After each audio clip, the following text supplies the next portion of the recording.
Your body cannot burn fat and build muscle at the same time. That's what everyone told you. Coaches, forums, that one guy at the gym with the neck veins. It's also completely wrong. And in the next few minutes, I'm going to show you why and how to actually do the thing you were told was impossible. Here's the belief you've been carrying around. Your body is a switch. Flip it one way, you bulk. You get stronger, but you also get softer. Flip it the other way, you cut. You get lean, but your strength goes with it. Pick one, suffer accordingly. That's not how it works. Your body isn't a switch. It's a dimmer. It's called body recomposition. Building muscle and losing fat in the same stretch of time without spending the next 5 years ping-ponging between bulk and cut. It's not a trick. It's not a supplement. It's biology used correctly. But, and this is the part nobody tells you up front, it doesn't work for everyone. We'll get to who qualifies in a second, because if you're in the wrong group, the rest of this video could waste your time. So stick around, because that part comes first. There are 3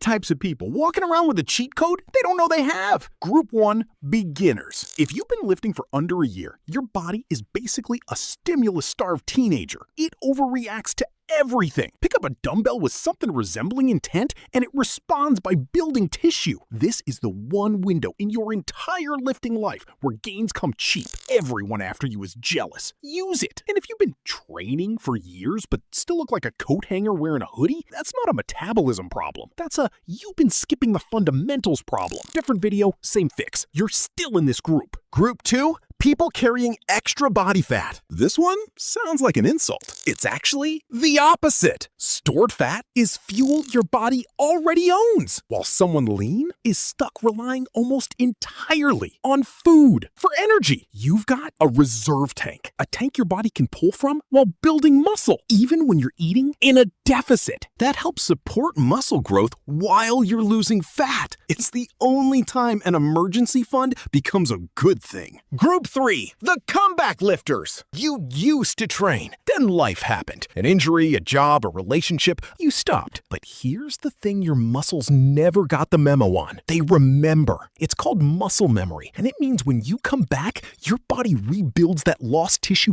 faster than it built it the first time. You didn't lose your gains. You just paused them. Now, the bad news, quickly, because you deserve honesty. If you're already lean, already advanced, already grinding at the edge of your genetic ceiling, recomposition isn't your lane. Your body's too efficient to run 2 expensive projects at once. That's not a failure. That's what advanced actually costs. Everyone else, and that's most people watching this, keep going. Here are the 4 levers that make this happen. Step 1, training. Obvious one first, you have to actually train. I know, revolutionary. But here's the mechanism. Because lift weights isn't advice, it's a bumper sticker. Your body only builds what it's forced to defend. No demand, no adaptation. Your muscles don't care about your intentions. They care about the last time they were genuinely challenged. That's where progressive overload comes in. Same weight, same reps, forever. That's not training, that's maintenance. Your body adapted to that stimulus months ago and stopped listening. You have to keep giving it a reason to change. More weight, more reps, more total sets over time. One thing this is not, turning every set into a stunt. If your squat looks like it's trying to exercise a demon, the weight is too heavy and the stimulus is gone. Control the rep. Own the range of motion. Progressive overload is a slope,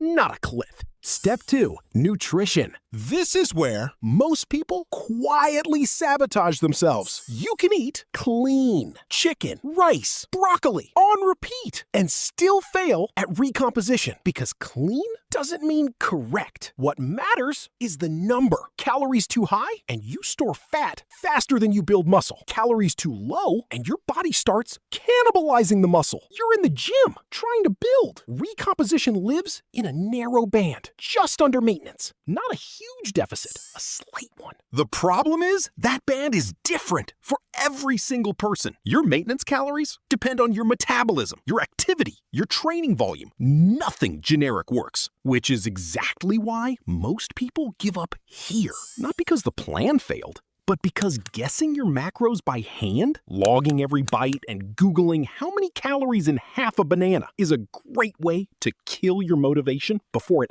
ever gets tested. This is the one place I actually use a tool instead of guessing. Cal AI. You set the goal. It calculates the exact number just under maintenance, breaks down your protein, carbs, and fat automatically, and you log meals by photographing them instead of typing every ingredient into an app like a data entry job. I still eyeball the scan afterward to catch anything it misreads, but it removes 90% of the friction that usually kills people's consistency in week 2.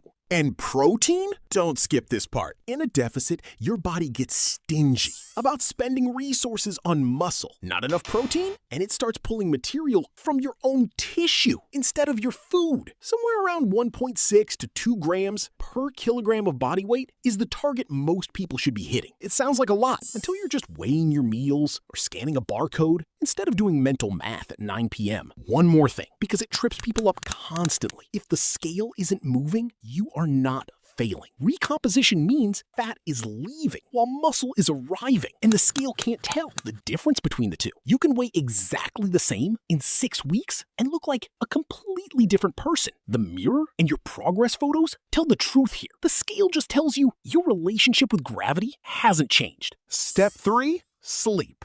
This is the step everyone skips, and it's the one doing half the actual work. Sleep is where your body repairs the muscle you're damaged in training, rebalances the hormones that regulate hunger and recovery, and keeps your metabolism running the way it's supposed to. Skip it, and the entire equation flips. You start burning muscle for energy and holding on to fat like your body's bracing for a famine that isn't coming. 7+ hours isn't a wellness suggestion. It's a growth mechanism you're either using or wasting. Step 4. Cardio. Last lever, and it's the one people either ignore completely or way overdue. During a recomposition phase, aggressive, high-intensity cardio is usually working against you. Unless your body fat is genuinely high, it's one of the fastest ways to burn through muscle you spent months earning. Keep it simple instead. Low-intensity movement or just a daily step target. 10,000 steps does more for fat loss here than a punishing cardio session without touching the muscle you're trying to keep. No exhausting cardio sessions, just consistent movement. 4 levers. Train with intent and overload it slowly. Eat just under maintenance with enough protein to protect what you're building. Sleep like it's part of the program because it is. Keep cardio light enough that it supports the goal instead of competing with it. None of this is complicated. It's just consistent, which is exactly why most people never actually try it. They're still out there believing the switch, picking a side, bulking and cutting in circles for years. You don't have to. The question isn't whether your body can do both. It already can. The only question left is whether you're going to give it 4 honest weeks to prove it. If this video helped you make sense of your training, drop a like and subscribe. It genuinely helps the channel grow. I also left a link to a book in the description that goes deeper into this, so check it out if you want more.